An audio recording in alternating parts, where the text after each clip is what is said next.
My name is Serena, and today is my 18th birthday. Or at least it was supposed to be special. For years, I dreamed about this milestone celebration, only to have my parents cancel everything at the last minute to please my entitled sister Amanda. But sometimes the worst betrayals lead to unexpected blessings. Thanks to my grandpa Walter, I found my voice, my freedom, and a new beginning. Before I share my story, let me know where you're watching from in the comments below. Don't forget to like and subscribe if family drama stories resonate with you. I grew up in a modest two-story home in suburban Chicago with what I thought was a normal family dynamic. My father James built a moderately successful marketing firm, while my mother Diana managed our home with meticulous precision. From the outside, we appeared to be the perfect American family, but inside our walls, there was an unspoken hierarchy that placed my sister Amanda at the top. Amanda is 2 years older than me, and for as long as I can remember, she's been the golden child. With her natural charisma, striking looks, and ability to command attention, she easily became the center of our family universe. When Amanda performed in school plays, my parents would sit front row with flowers and take her for ice cream after. When I received straight A's, I got a quick "good job" before the conversation returned to Amanda's latest drama. As a child, I didn't understand this imbalance. I just tried harder thinking if I could achieve enough, maybe I'd earn equal affection. I became the peacekeeper, the one who never caused problems. I helped with dishes without being asked, tutored Amanda with her homework, and learned to keep my needs small and manageable. The person who noticed this unfairness was my grandpa Walter. My father's father had built the foundation of wealth that allowed my dad to start his business. Grandpa Walter was a self-made man who worked his way up from factory floors to owning several manufacturing plants across the Midwest. Though he had provided the initial investment for my father's company, he maintained a modest lifestyle in his comfortable home just 20 minutes from us. From early childhood, Grandpa Walter and I formed a special bond. Every Saturday morning, he would pick me up for breakfast at his favorite diner, where the waitresses knew us by name. "Here comes Walter and his little shadow," they'd say as we walked through the door. During these breakfasts, I could talk about anything without judgment. Grandpa listened in a way my parents never did. "You know, Serena," he once told me over pancakes when I was 12. "Sometimes the quietest people have the strongest spirits. Don't let your light dim just because others want to shine brighter." Amanda resented my relationship with Grandpa Walter, though she never wanted to spend time with him herself. She called him boring and old-fashioned, yet complained whenever he gave me special attention. My parents seemed bothered by our bond, too often scheduling last-minute family activities on Saturday mornings. But Grandpa Walter remained steadfast, rescheduling our outings when necessary, never missing more than 2 weekends in a row. Birthdays in our house always revolved around Amanda. Her parties were elaborate affairs with professional decorations, catered food, and enough presents to fill her room. Mine were afterthoughts, usually a simple dinner with a store-bought cake. As I approached 18, I hoped this pattern might finally change. My 16th birthday still stings in my memory. I had invited just 4 friends for a sleepover with homemade pizza and movies. Midway through the evening, Amanda, then 18, returned home early from a date, furious because her boyfriend had broken up with her. She stormed into our living room, turned off the movie we were watching, and began sobbing dramatically about her heartbreak. My mother rushed to console her while my father suggested my friends and I move our gathering to the basement. My birthday became backdrop to Amanda's crisis, my friends awkwardly witnessing the family dynamic I tried so hard to hide. When Grandpa Walter heard about this incident days later, he showed up at our house unannounced and took me shopping, then for a private birthday lunch. "Your birthday matters, Serena," he told me firmly. "Don't ever let anyone convince you otherwise." As my 18th birthday approached, I dared to dream bigger. This was a significant milestone after all. I would be graduating high school legally an adult ready to step into a new chapter. Surely this occasion warranted special attention, even in our Amanda-centric household. My best friend Taylor encouraged me to speak up. "You need to tell them exactly what you want," she insisted during one of our study sessions. "They can't read your mind." Taking this advice to heart, I approached my parents one evening after dinner. Amanda was out with friends, giving me a rare moment of their undivided attention. "I'd like to have an actual party for my 18th birthday," I said, my heart pounding. Nothing extravagant, just something special to mark the occasion. To my surprise, they agreed. My mother even suggested hosting it in our backyard with twinkling lights and music. My father offered a reasonable budget. For once, I felt like my milestone mattered. "Just keep the guest list manageable," my mother cautioned, and make sure it doesn't interfere with Amanda's college visit that weekend. Of course, there was still an Amanda clause, but I was too excited to care. For the first time, I would have a real birthday celebration. The moment my parents agreed to my birthday party, I threw myself into planning with an enthusiasm I rarely allowed myself to show. I created a budget spreadsheet dividing my father's contribution with the money I'd saved from my part-time job at the local library. Every detail mattered: the invitations, the playlist, the menu, the decorations. Taylor became my planning partner, spending afternoons at my house looking through Pinterest boards and making lists. "This is going to be epic," she assured me, as we crafted handmade invitations for 20 close friends. We chose a simple garden party theme with twinkling fairy lights, wildflower centerpieces, and a dessert table featuring my favorite treats. My mother initially seemed supportive, offering suggestions for caterers and helping me refine the guest list.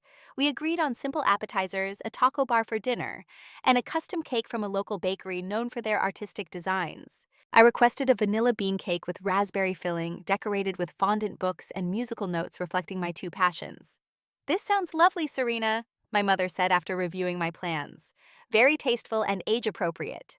Even Amanda appeared uninterested in my celebration, focused instead on her sophomore year of college and her new boyfriend Derek. This was a relief, as her disinterest meant less likelihood of interference. "Just make sure your friends don't trash my bathroom," she said dismissively when I mentioned the party date. "College girls use nicer products than high schoolers." 3 weeks before my birthday, the first cracks appeared in my perfect plan. Amanda came home from college unexpectedly on a Tuesday, slamming doors and refusing to emerge from her room. Later that night, I overheard my parents talking in hushed tones. "Derek broke up with her through a text message," my mother whispered urgently. "She's devastated." "First serious boyfriend, first serious heartbreak," my father replied. "We need to help her through this." The following days brought a shift in our household atmosphere. Amanda's emotional state became the primary concern, with my parents taking turns consoling her, bringing her favorite foods, and letting her monopolize the living room with sad movies. My birthday preparations were pushed to the periphery.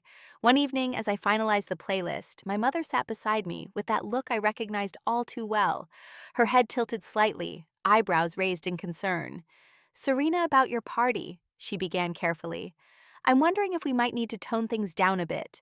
Amanda is going through such a difficult time, and having a big celebration here might be insensitive." I felt my throat tighten. "But we've been planning this for weeks. The invitations are already out." "I know, sweetie, but family circumstances change. Maybe we could do something smaller. Perhaps just dinner with Taylor and a few close friends at a restaurant instead."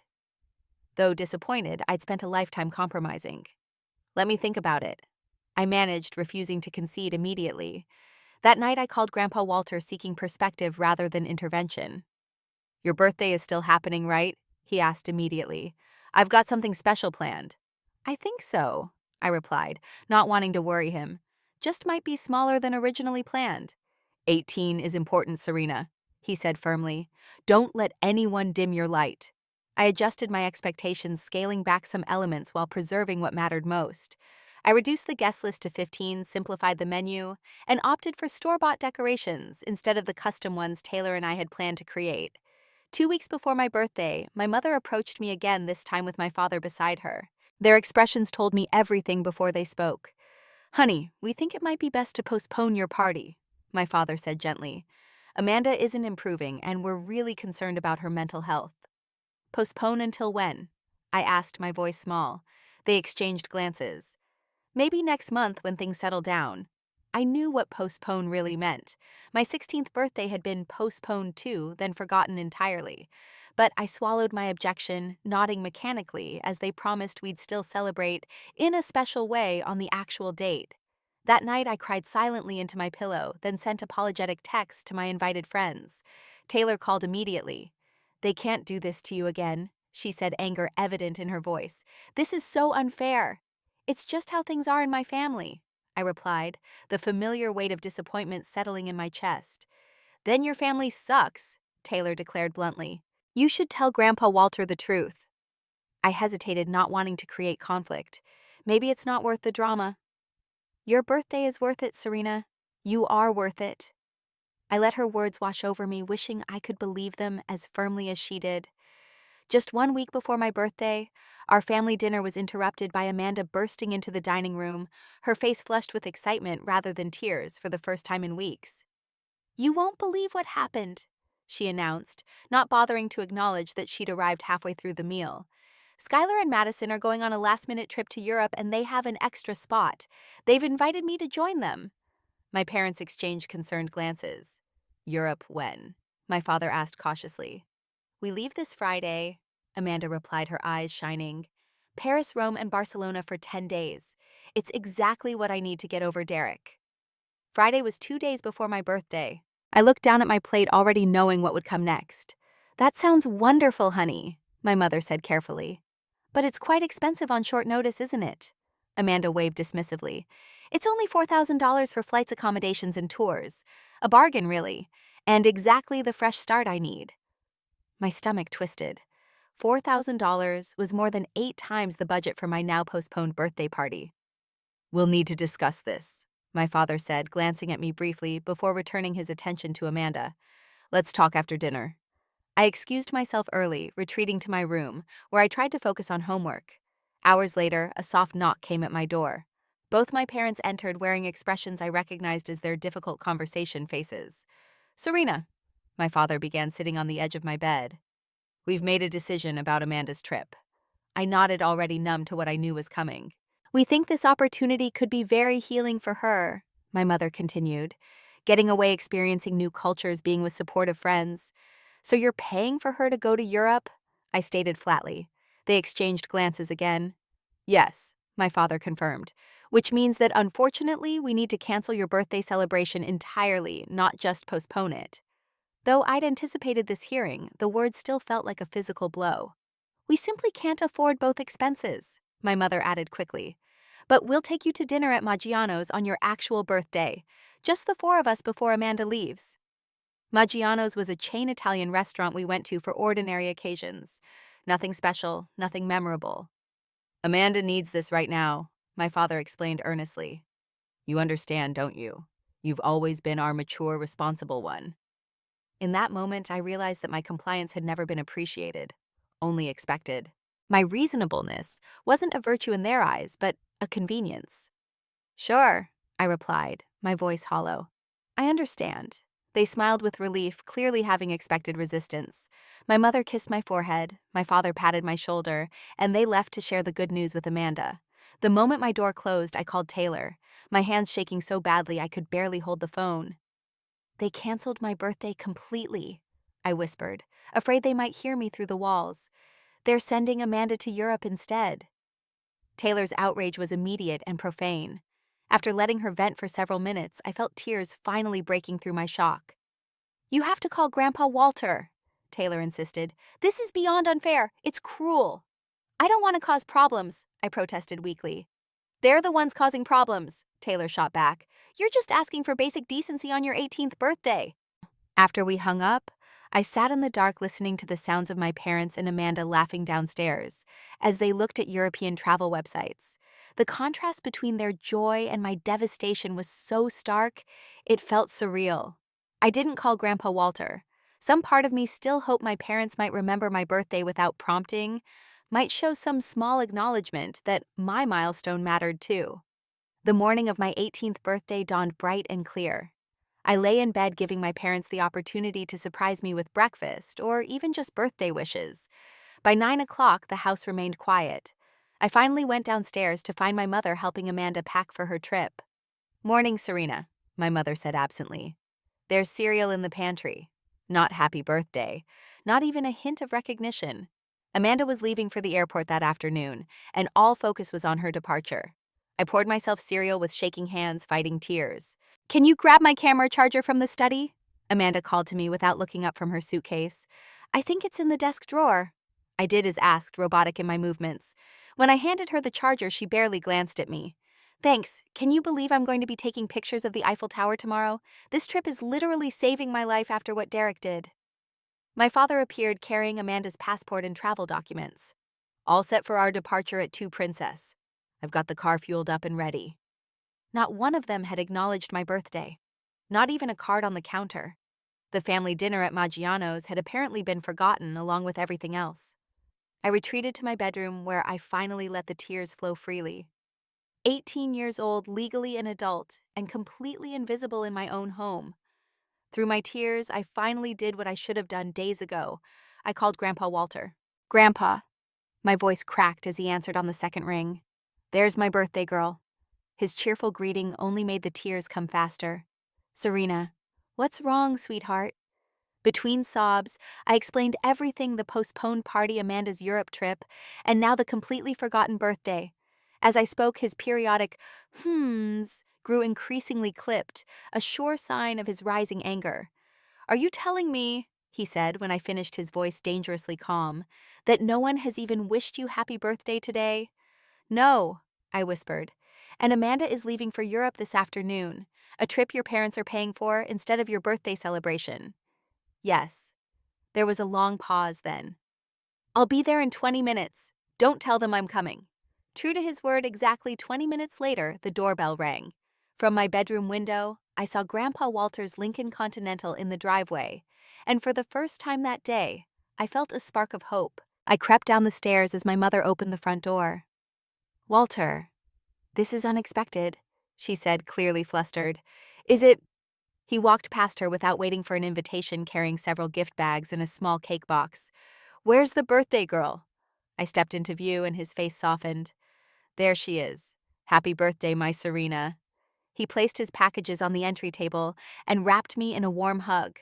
My father emerged from the kitchen, confusion etched on his face. Dad, we weren't expecting you.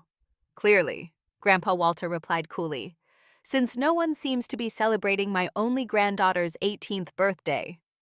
An uncomfortable silence fell. My mother's eyes darted nervously to my father, who cleared his throat. We've had a lot going on, my father began. Amanda is leaving for Europe today to recover from her breakup, and we've been focused on getting her ready. So I've heard, Grandpa Walter said. Serena told me everything. Amanda chose this moment to appear at the top of the stairs, dragging her oversized suitcase. Grandpa, what are you doing here? I came to celebrate Serena's birthday, he replied pointedly, something the rest of you seem to have forgotten entirely. My parents had the grace to look ashamed, while Amanda merely looked annoyed at the interruption of her travel preparations. We were going to take Serena to dinner, my mother said weakly, after Amanda leaves. Were you? Grandpa Walter's eyebrows rose.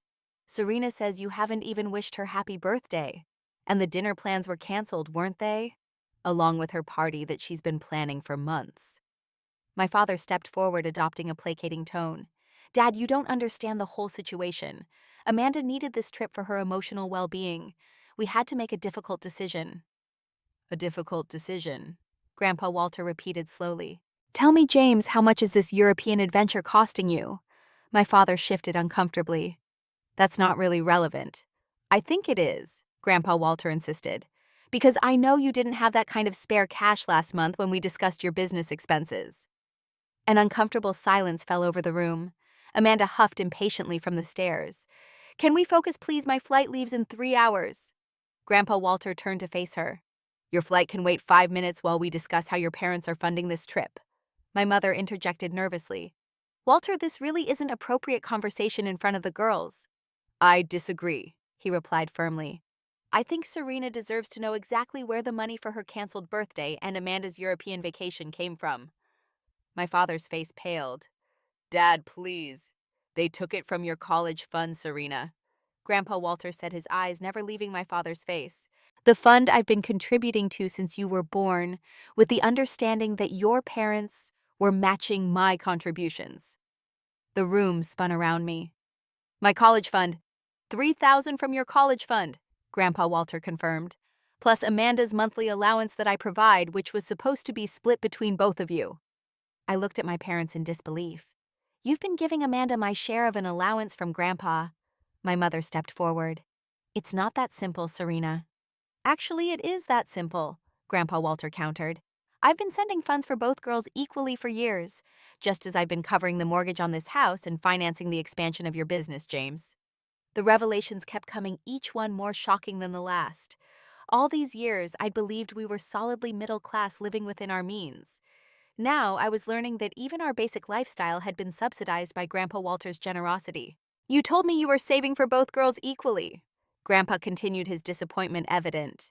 You promised me Serena would have the same opportunities as Amanda. Instead, you've consistently favored one child while neglecting the other.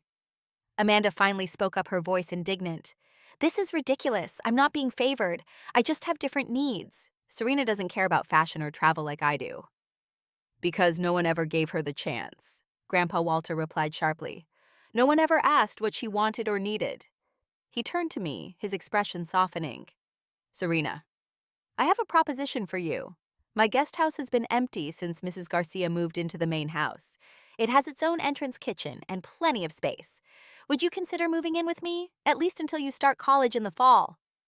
The offer stunned me into momentary silence, independence, freedom from constantly walking on eggshells, a place where my existence would be acknowledged, even celebrated. She can't move out, my mother protested immediately. She's just turned 18 today. She's still in high school. Which is why I'm asking her, not you, Grandpa Walter replied calmly. Serena is legally an adult as of today.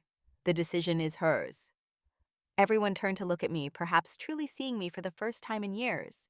In that moment of unexpected power, I found my voice. Yes, I said firmly. I'd like that very much, Grandpa. And just like that, I chose myself for the first time in my life. The next 2 hours passed in a blur of activity and emotion. While my parents alternated between angry protests and tearful pleas, I methodically packed my essentials into 3 suitcases: closed books, my laptop toiletries, and the few sentimental items I couldn't bear to leave behind. Grandpa Walter supervised the process from my doorway, occasionally helping me reach items from high shelves or carrying filled bags to his car. My mother hovered anxiously, making last-ditch attempts to change my mind. You're being impulsive, she insisted. You don't need to do this. We can discuss everything as a family after Amanda leaves. That's the problem, I replied, calmly folding sweaters into a duffel bag. Everything always happens after Amanda. I'm tired of being an afterthought. My father took a different approach, appealing to my sense of reason. Think about how this will affect your final semester of high school, Serena. The commute alone will add stress to your day. I've already thought about it, I answered, surprising myself with my decisiveness. Grandpa's house is actually closer to school than here, and Taylor can pick me up on her way. I had always been the peacekeeper, the one who accommodated everyone else's needs. My sudden unwillingness to bend threw my parents into disarray. They hadn't anticipated that years of being overlooked might eventually reach a breaking point. Amanda, meanwhile, was furious that her travel preparation had been interrupted. She stormed into my room as I was packing my books. You're ruining everything as usual, she snapped. Mom and Dad are so upset they can barely focus on helping me get ready. Why do you always have to make everything about you? The irony of her statement was so profound, I actually laughed a sharp, unfamiliar sound. That's rich coming from you, Amanda. Name one time in our entire lives when anything has been about me instead of you. She blinked, momentarily thrown by my directness. That's not fair. It's not my fault they pay more attention to me. You're right, I agreed, surprising her further. It's not your fault, it's theirs. But you've never once stood up for me or shared the spotlight either. Before she could respond, my father appeared in the doorway. Amanda, we need to leave for the airport now if you're going to make your flight. But what about all this? She gestured wildly at my packing. Are you just going to let her go? We don't have a choice, my father replied wearily. She's 18 now. Legally, we can't stop her. As they argued in my doorway, I continued methodically sorting through my possessions, making quick decisions about what to take and what to leave. There was something empowering about this process of selecting the elements of my life worth carrying forward. My mother made one final emotional appeal as I zipped my last suitcase. Please, Serena, just give us a few days to sort this out. Don't leave like this. For a moment, I hesitated. My entire life had been built around avoiding conflict and keeping peace. Walking away went against everything I thought defined me. I've given you 18 years, I said finally. I need to do this for myself now. Downstairs, the atmosphere was tense as I carried the last of my bags to Grandpa's car. My father checked his watch, repeatedly torn between Amanda's flight schedule and my departure. You should go, I told him, relieving him of the decision. Amanda needs to catch her plane. He nodded gratefully, then awkwardly pulled me into a stiff hug. This isn't goodbye, Serena. We'll fix this. I hope so, I replied, not making promises. Amanda huffed impatiently from the front door, already wearing her sunglasses and travel hat. My mother embraced me tearfully, whispering apologies I wasn't ready to accept.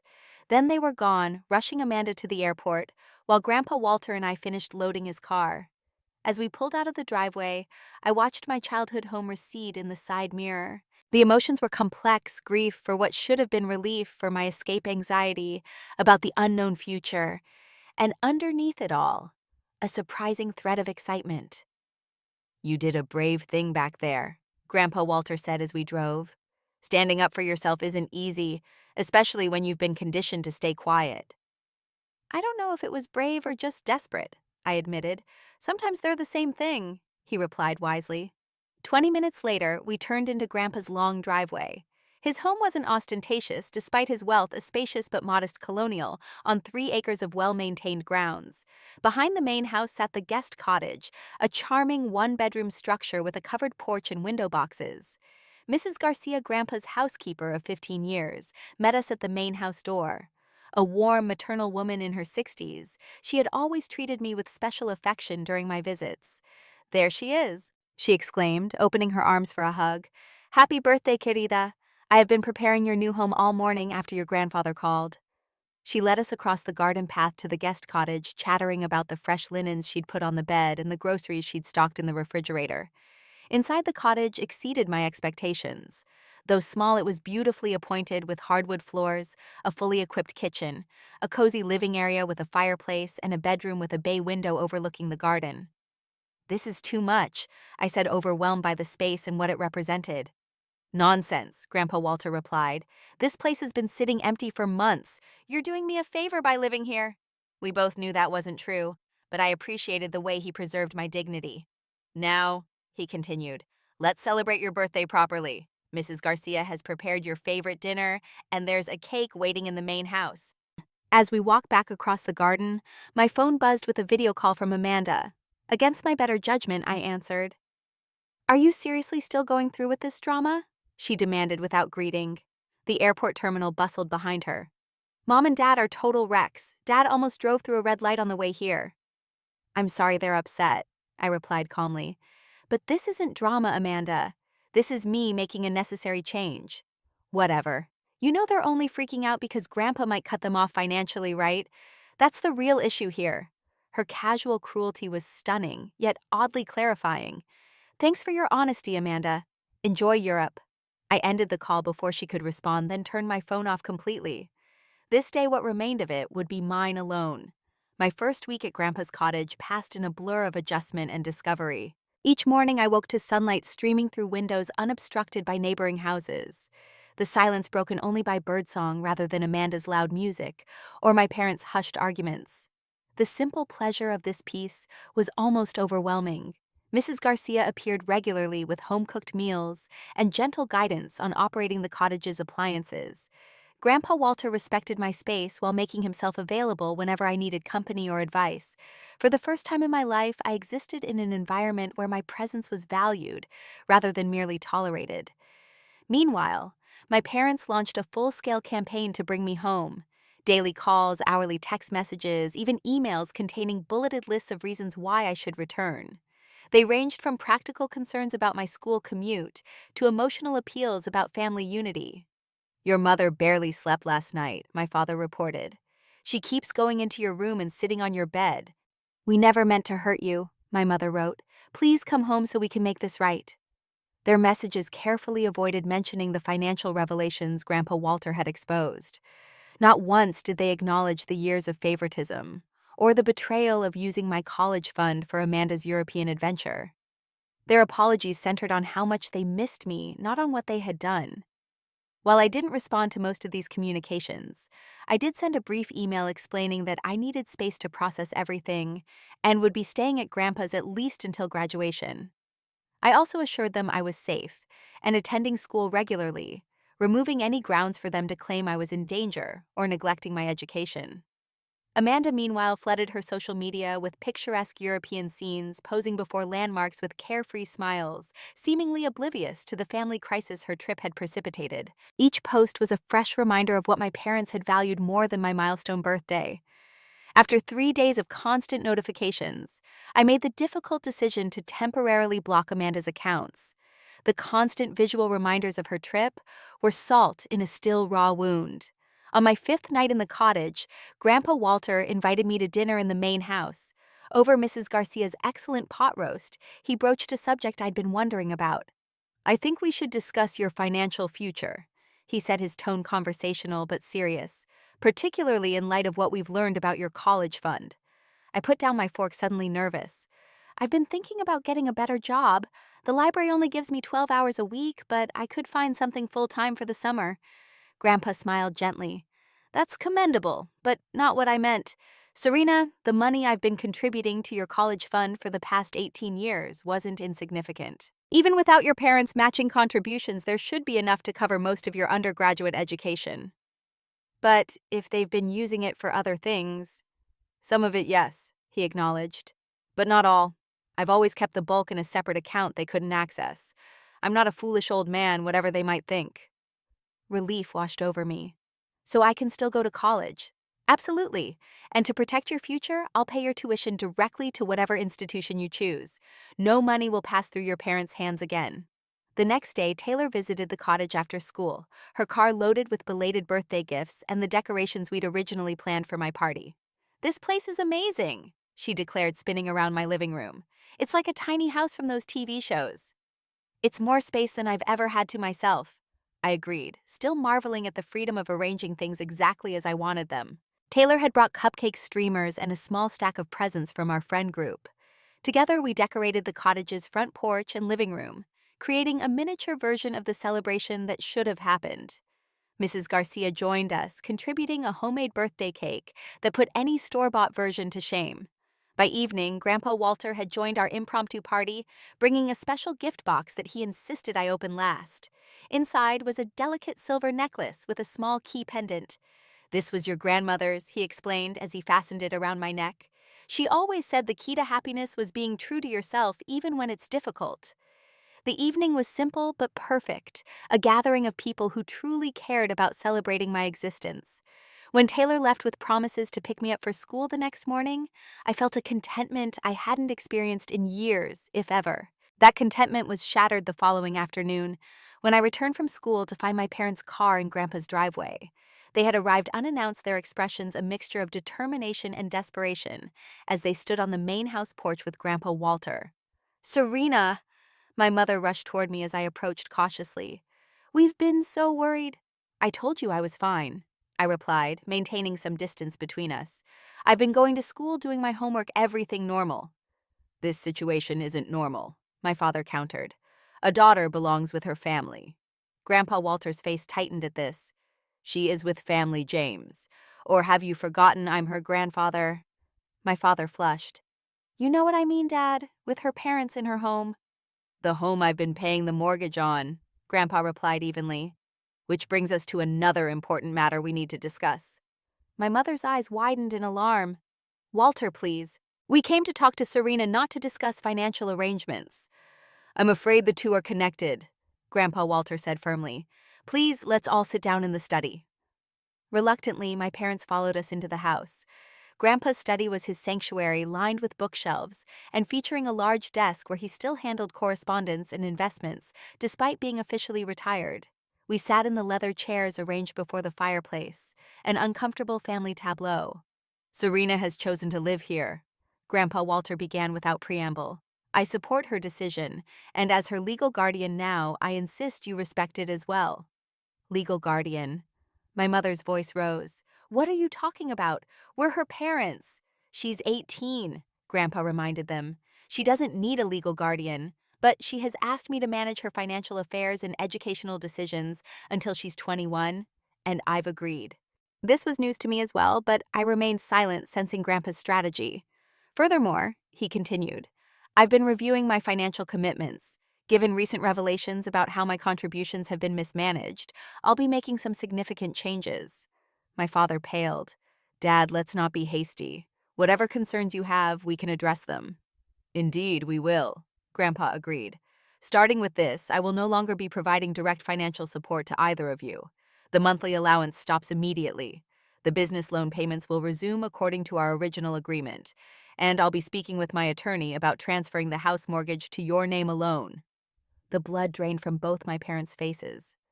"You can't do this," my father whispered. "I can, and I am," Grandpa Walter replied calmly. "My money, my choice.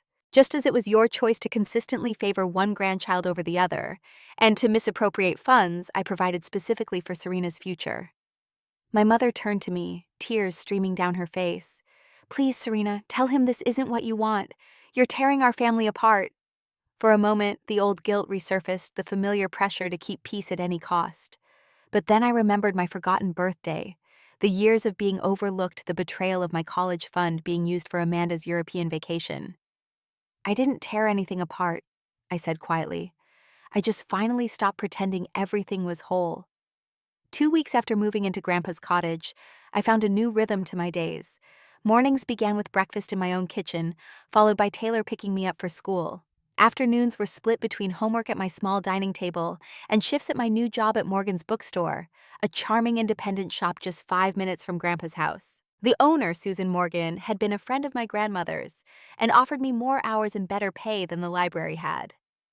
"Your grandmother would be so proud of your independence," Susan told me during training. She was a strong woman too, never afraid to stand her ground. These glimpses into my grandmother, who had died when I was too young to remember her, were unexpected gifts. Through Susan and Grandpa Walter, I began piecing together a heritage of quiet strength that had somehow skipped my father's generation, but perhaps found its way to me. Meanwhile, the financial consequences of Grandpa Walter's decision rippled through my parents' lives. My father called one evening, his voice tight with controlled panic. "Serena, I need you to speak with your grandfather," he began without greeting. "The business is struggling without his support, and your mother and I are having to make serious adjustments to our lifestyle." "What kind of adjustments?" I asked cautiously. "I've had to let go of 2 employees. We're putting the house on the market and looking at apartments. Your mother's taking a part-time job at the mall." His tone suggested these were catastrophic developments rather than the normal working conditions most people lived with. "I'm sorry things are difficult," I said sincerely. "But Grandpa makes his own decisions about his money." "You have influence with him now," my father pressed. "Just ask him to reconsider at least about the business loan." "Dad, I can't fix this for you," I replied, surprising myself with my firmness. "And I don't think I should try." That weekend, as I was shelving new releases at the bookstore, my phone lit up with a barrage of text messages from Amanda. She had returned from Europe to find our family in disarray. "What the hell did you do?" Read the first message. "The house is for sale and Mom's working at Nordstrom." I finished my shelving before responding. "I didn't do anything. Grandpa made financial decisions based on how his money was being used." Amanda's reply was instantaneous. "Because you ran crying to him about your stupid birthday. Because they took money from my college fund to send you to Europe," I corrected. "Not my fault they chose to do that," she shot back. "No, but you didn't exactly refuse the trip when you found out where the money came from." There was a longer pause before her next message. "Whatever. Mom says we might have to share an apartment bedroom if the house sells. This is your fault." I put my phone away, unwilling to continue the conversation. Later that evening, as I described the exchange to Grandpa Walter over dinner, he shook his head sadly. "Amanda has never faced real consequences before," he observed. "This will be a difficult adjustment for her." "For all of them," I agreed, feeling a complicated mixture of sympathy and vindication. 4 days later, my parents requested a family dinner to discuss the situation. Though reluctant, I agreed to meet them at a casual restaurant halfway between our homes. The neutral territory seemed safer than either household. When I arrived, I was surprised to find Amanda already seated with my parents, her expression stormy. My mother looked tired, the designer clothes and perfect makeup of the past replaced by a simpler appearance. My father had developed new stress lines around his eyes. "Thank you for coming," my mother said as I sat down. "We wanted to talk as a family." "All of us," my father emphasized, glancing at Amanda. I nodded cautiously. "Okay, I'm listening." What followed was their version of an olive branch, though it came wrapped in thorns. They acknowledged they had, perhaps, shown favoritism toward Amanda over the years. They admitted using some of my college money for family expenses, though they avoided specifically mentioning Amanda's Europe trip. They expressed regret that my birthday had been overshadowed. "We want you to come home," my mother concluded. "We miss you terribly." "The house hasn't sold yet," my father added. We could take it off the market, try to work things out with the bank. Their apology, such as it was, focused more on the consequences they were facing than on the hurt they had caused me. Still, it was more acknowledgement than I had ever received. I appreciate you saying these things, I said carefully, but I'm not ready to come home. I need more time. Time for what? Amanda interjected. To punish everyone. Haven't you done enough damage? Amanda, my father warned, but without real conviction. No, I want to know, she continued, her voice rising. What exactly do you want from us, Serena? You've already turned Grandpa against us, gotten me kicked off my Europe trip early, forced Mom to work a humiliating retail job, and made Dad fire people he cares about. What more do you want? The restaurant seemed to go quiet around us as heads turned toward our table. Once I would have shrunk into myself, mortified by the attention and desperate to placate my sister. Instead, I met her gaze steadily. I didn't do any of those things, Amanda. Grandpa made his own decisions about his money. Mom chose to take a job rather than adjust her spending. Dad managed his business however he thought best. And you came home early because you chose to not, because anyone made you. That's not fair, she sputtered. I had to come back because the family was in crisis. A crisis that started because our parents took my college money to send you to Europe and forgot my 18th birthday, I replied calmly. Actions have consequences. So this is revenge? My mother asked, her voice strained. I shook my head. No, this is me finally recognizing my own worth and refusing to be invisible anymore. My father reached across the table, his hand stopping just short of touching mine. We never meant to make you feel invisible, Serena. I believe that, I said softly. I don't think you meant to hurt me, but you did repeatedly for years, and now I need space to heal from that. And our relationship with your grandfather, my father pressed. Can you at least talk to him about that? That's between you and him, I replied firmly. I won't be the go-between. As we parted ways in the parking lot, my mother hugged me awkwardly, whispering, We do love you, Serena.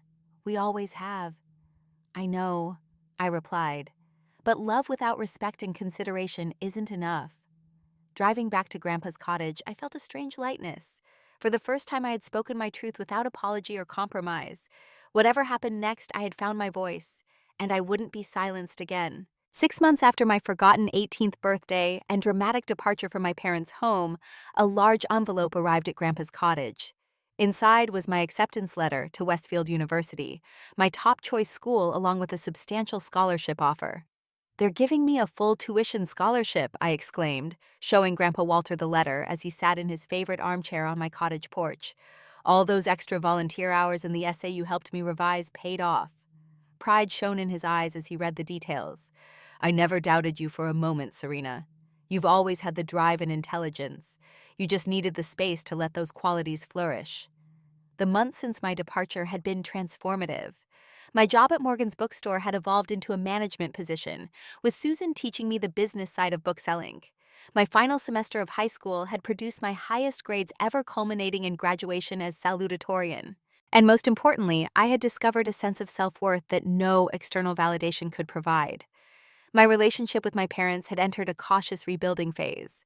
After our tense dinner, we had established a pattern of weekly phone calls and occasional lunches. These interactions were still awkward, marked by careful navigation of sensitive topics, but they represented progress. The practical consequences of Grandpa Walter's financial decisions had forced significant changes in their lives. They had indeed sold our family home, moving into a modest townhouse closer to my father's office. My mother continued working at Nordstrom, initially viewing the job as beneath her, but gradually finding unexpected satisfaction in her independence. My father had scaled back his business, focusing on a smaller client base he could manage without additional investment. Amanda had experienced the most dramatic adjustment. From a life of unquestioned privilege, she suddenly faced limitations she'd never encountered before. Her designer shopping habits ended abruptly. Her car was sold to pay outstanding credit card bills. Her fall semester at college was deferred while she worked full-time to save tuition money.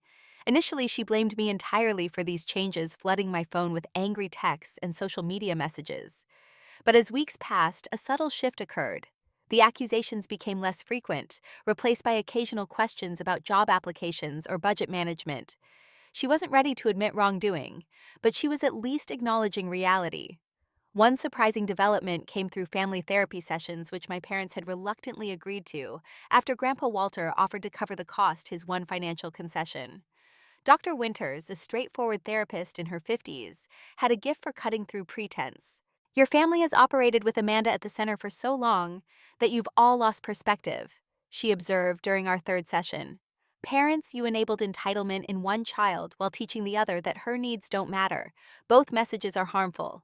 These sessions were painful but necessary, excavating years of unhealthy patterns and bringing them into the light. My parents struggled to acknowledge the extent of their favoritism, initially offering excuses about Amanda's sensitive nature, requiring more attention. But as Dr. Winters guided them through specific incidents, particularly the birthday cancellation and college fund misappropriation, they gradually began to recognize the damage they had caused. I thought I was being a good mother by responding to the child who demanded attention, my mother admitted during one breakthrough session. I never considered that the quiet child might need me more. Amanda's participation in therapy was sporadic and reluctant, but even she eventually offered a grudging acknowledgement. I guess I did expect everything to revolve around me, she conceded after Dr. Winters walked her through the Europe trip incident. But that's how it always was, so I thought it was normal. By the time my college acceptance arrived, we had reached a fragile understanding. Not forgiveness exactly, but a recognition of past wrongs and a tentative commitment to healthier patterns. The true test came with my 19th birthday. I had no expectations, having learned the hard way not to invest emotional energy in my family's recognition of my milestones. But on the morning of my birthday, a knock came at my cottage door. My parents stood on the porch holding a small cake and modest wrapped gifts. "We know it doesn't make up for last year," my father said hesitantly, "but we wanted to show you that we're trying." The celebration was simple and somewhat awkward. Nothing like the elaborate party I had once envisioned for my 18th. But it was genuine, unmarked by Amanda's demands or parental distraction. For the first time in memory, a family occasion centered entirely on me, if only for a couple of hours. That evening, as Grandpa Walter and I sat on the cottage porch watching fireflies emerge in the garden, I reflected on the journey of the past year. I never imagined my life could change so completely in such a short time, I mused. Last year at this time, I was invisible in my own home. Now I have a job I love, college plans, and this wonderful space you've given me. I gave you the space, Grandpa corrected gently. But you filled it with your own strength. Don't underestimate what you've accomplished, Serena. Standing up for yourself after years of being overlooked takes tremendous courage. I couldn't have done it without you, I insisted. He smiled, his eyes crinkling at the corners. Perhaps I was the catalyst, but the strength was always within you. I just helped you find it. The setting sun painted the garden in soft golden light, transforming ordinary plants into extraordinary silhouettes. It struck me as a perfect metaphor for my own transformation from a shadow in my family to a person fully illuminated in my own right. What do you think the future holds? I asked, both fearful and hopeful about the uncertain path ahead. That's the beautiful mystery of life, Grandpa Walter replied. But whatever comes, I know this. You won't face it by diminishing yourself or hiding your light. You've learned the most valuable lesson there is, Serena. Your worth isn't determined by how others treat you, but by how you honor yourself. As twilight deepened around us, I fingered the key pendant he had given me on my makeshift 18th birthday celebration, understanding, now that it symbolized more than just a family heirloom. It represented the unlocking of my own potential, the opening of doors I once believed were permanently closed to me. My parents' betrayal had been painful, their cancellation of my birthday, a catalyst for change. But sitting there in the peaceful evening with my grandfather, I realized that sometimes our worst moments lead us to our best beginnings. By moving out, I hadn't just changed my address, I had altered the course of my life and my family's future. Have you ever found yourself in a similar family situation? If you have, share your experience in the comments below. Sometimes knowing we're not alone in our struggles is the first step toward healing. Don't forget to like this video if it resonated with you, subscribe for more family stories, and share with someone who might need to hear that standing up for yourself isn't selfish, it's necessary. Thank you for listening to my journey. And remember, your worth is non-negotiable, even with the people who are supposed to love you most.